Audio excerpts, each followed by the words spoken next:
Ne shalom zamba pambola yo lisozu libaku ya koyamba biso na tongo tongo esiko zali nagina biso ete nzambe oyo yo ndimeli azana bomoi nzambe wana atikioti alobi même na soso nyoko ko traverse il sera avec toi makomi na nzambe lobi boy même si tu traverses dans les eaux je serai avec toi c'est le temps où nzamba zana yo azobimisa yo na mulili nzambe wana zali oyo abongisaka makambo ebeba na vie ya mutu yango to meme le thème moko na tongo tongo to intitulé yango c'est lui qui nous a racheté et vivant.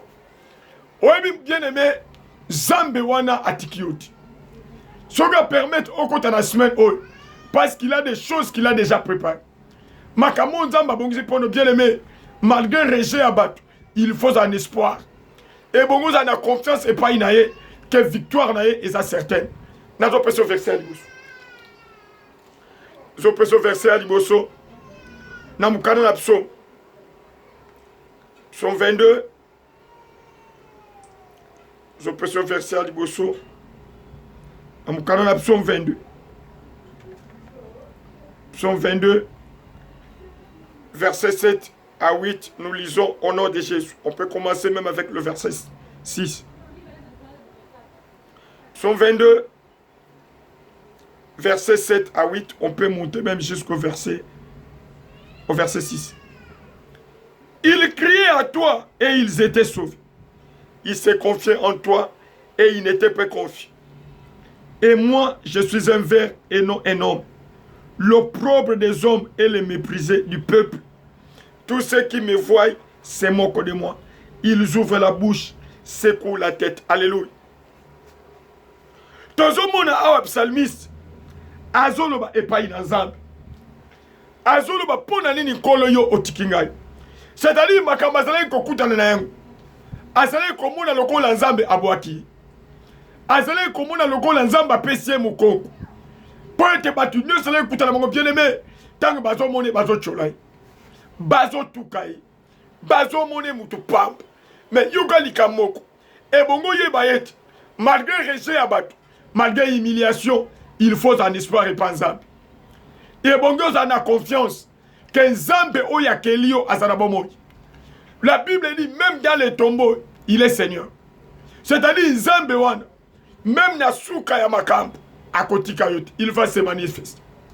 Même makambo comme lion dengenine, yeba ete mokelino azana bomoi. O bien aimé to sakat na chambre haute. To sakat ba prier na biso sur la délivrance des familles. Na kanda prier wana bien aimé Zamba zo bimisa ba secret. Zamba do bat oyo ba pemisa vie na bango azo pesa bango bomoi. Oyo bi na zo pesa témoignage moko. Et ça na ndeko moko bien aimé ndeko wana ba bebisa famille famille za sacrifice. Parce que bazale ko luka mbongo mais mbongo wana ba na ko senga sacrifice. Ba sacrifier mariage, ba sacrifier maternité. Mais Zambe oyo azana bomoi. Tango akiti aye ko changer maka. Zambe wana bien aimé a pesibo boye pa na ndeko ya mwasi. Et lelo ndeko ya mwasi azako sepela. Yo pese mato zali kolanda ngai. Zamba ko iko section parce qu'azana bomoi. Il est le Dieu des vivants. La Bible dit il y a encore de l'espoir pour tous ceux qui vivent. Omoni Balak azali na motema mabe. Mais abengi Balaam alobi ete yaka kolakela ngai libota na Nzambe mabe. Yoka Balaam tangwa ye bonde, on ne peut pas maudire celui que Dieu a béni. Makila etangi bien aimé pour yo sala na malédiction.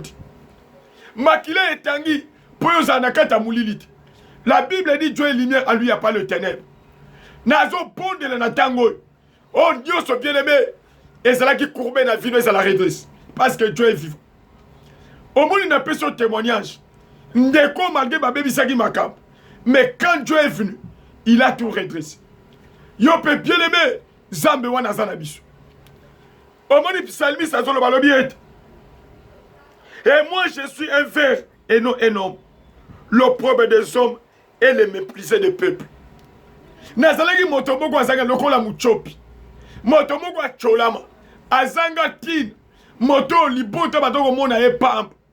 Le méprisé des peuples. N'a été peut-être pour la nango sa méprise. Osa outrage. Mais yo kana ebisa. Nzambe wana azana bomoi. La Bible dit dans la béatitude, heureux serez-vous lorsqu'on vous outragera, lorsqu'on vous persécutera.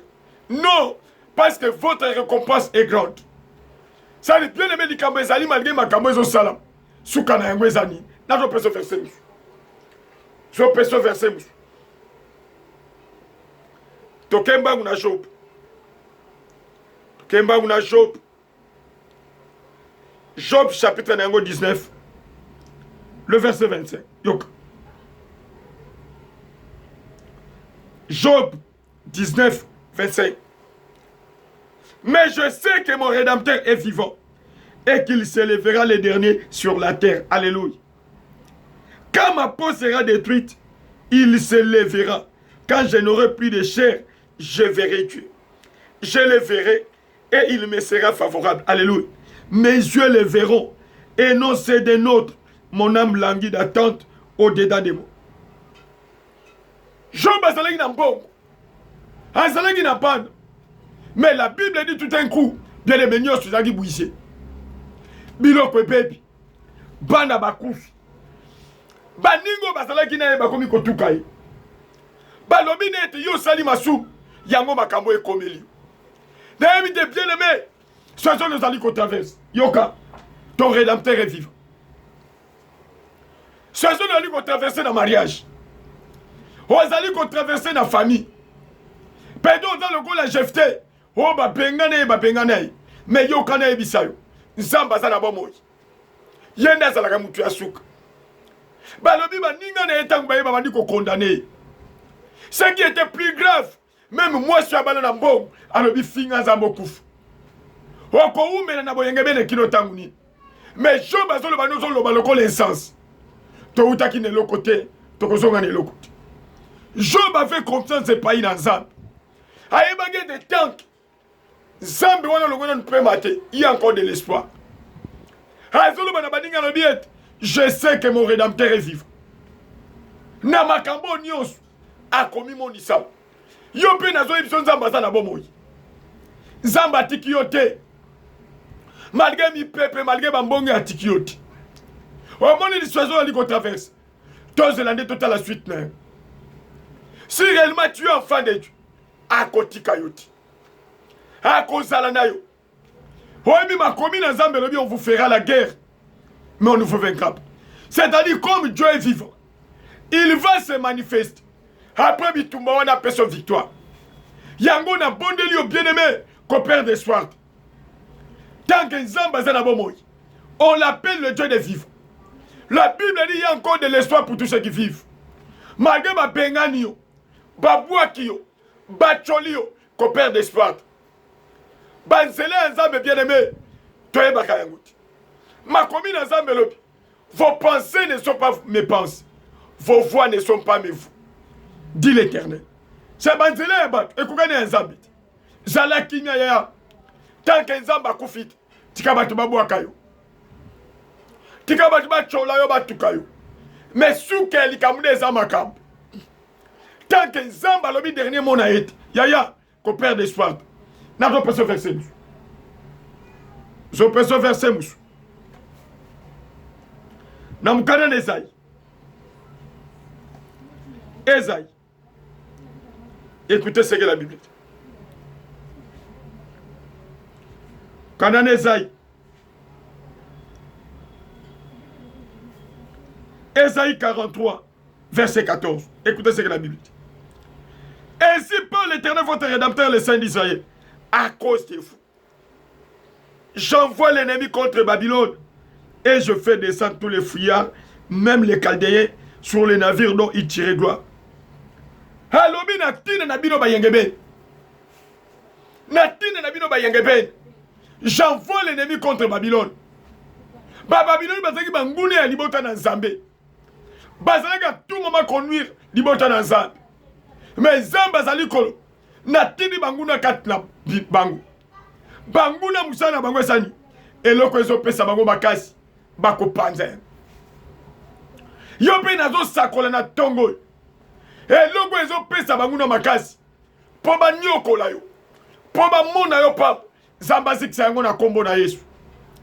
omoni ntango nzambe akiti na Egypte abebisi biloko nyonso oyo ezalaki kopesa Pharaon mutu makasi oyo ezalaki koempêche Pharaon ete alibere libota na nzambe lelo mpe bien aimé nazosakola oyo nde ezopesa bango na makasi ete bamono pamba akozi oka eloko nini nazobondela nzambe atumba yango na kombo na Yesu mupepe na nzambe esouffre Yesu azoloba je vous donne la paix je vous laisse ma paix c'est-à-dire mutu azoya kotrouble vi na yo nazobondela nzambe atrouble yoka verse yo yoka verse yo elinga na mutu toke mbangu na Nouveau Testament Galates chapitre 5 verset 10. Écoutez ce que l'apôtre Paul dit. J'ai cette confiance en vous dans le Seigneur que vous ne penserez pas autrement. Mais celui qui vous trouble, quel qu'il soit, emportera la peine. Alléluia. Alors, parce que c'est moi qui vous ai prêché la bonne nouvelle. J'ai cette confiance en vous. Que vous ne penserez pas autrement. Mais celui qui vous trouble, c'est-à-dire, moi, je suis malheur, à la nan, à cause de Mbanonaï. Oui, bien aimé, Banzela Nanzam est allié insondable. Banzela Nanzam. Tant que Nzamba est bon mot, il a kimia. Tikaba vim. Monopam. Homoni souka ya Job. Baninga na eba ego senge pardon. Parce que Nzamba kitaki. Yaya, atikilo laye pour na ko défendre. Atikilo laye pour na ko défendre. Et Nzambe wana zana bomoy. Il est avec nous. Tant que tu es vivant, ne perds jamais espoir. Tant que tu es vivant, ne perds jamais espoir. Omoni Nzambe wana kiti. Tango akiti, aiko restaurer Job. Engana zana konima na tongo Zambe wana ko restaurer. Parce qu'akufite. Akufite azana bomoy. Zambe wana aye pona ko sekisa yo.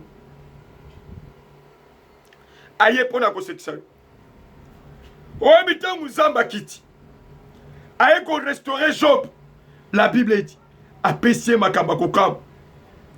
Yo petika bango ba sek. Bakota ba renyo ba chola yo.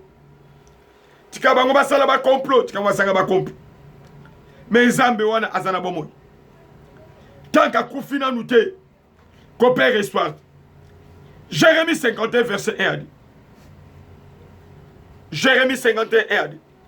Ainsi parle l'Éternel, voici je fais lever contre Babylone et contre les habitants de Chaldée un vent destructeur. J'envoie contre Babylone des vanneurs qui la vanneront, qui videront son pays. Ils fondront de toutes parts sur elle. Aujourd'hui, malheur. Alléluia. Alobi nazali nzambe. Oazo telemis mon pépé. Mon pépé est bébé contre Babylone. Je fais lever contre Babylone un vent destructeur. Mon pépé est bébé sak. Zamba to na kaya banguna na yo. Baba to lingato bot.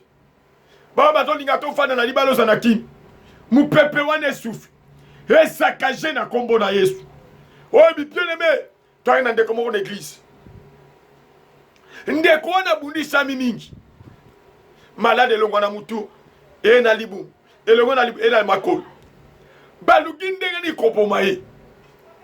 Bien aimé ndeko soka mbongo esi même na maboko. Porte bakisi ya wana fungwa. Mais Nzambe na bomo yo tobenga mokati na sempe.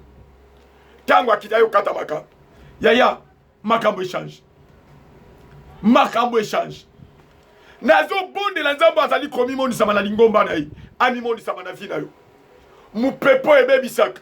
E kota na kaya banguna. E sakaje nyos. Mupepo ebe bisaka. E sakaje même santi. Zambo azana bomoy atikiyoti. Toemba katika lola ya pona kopesa bomoy. Nazo bonde.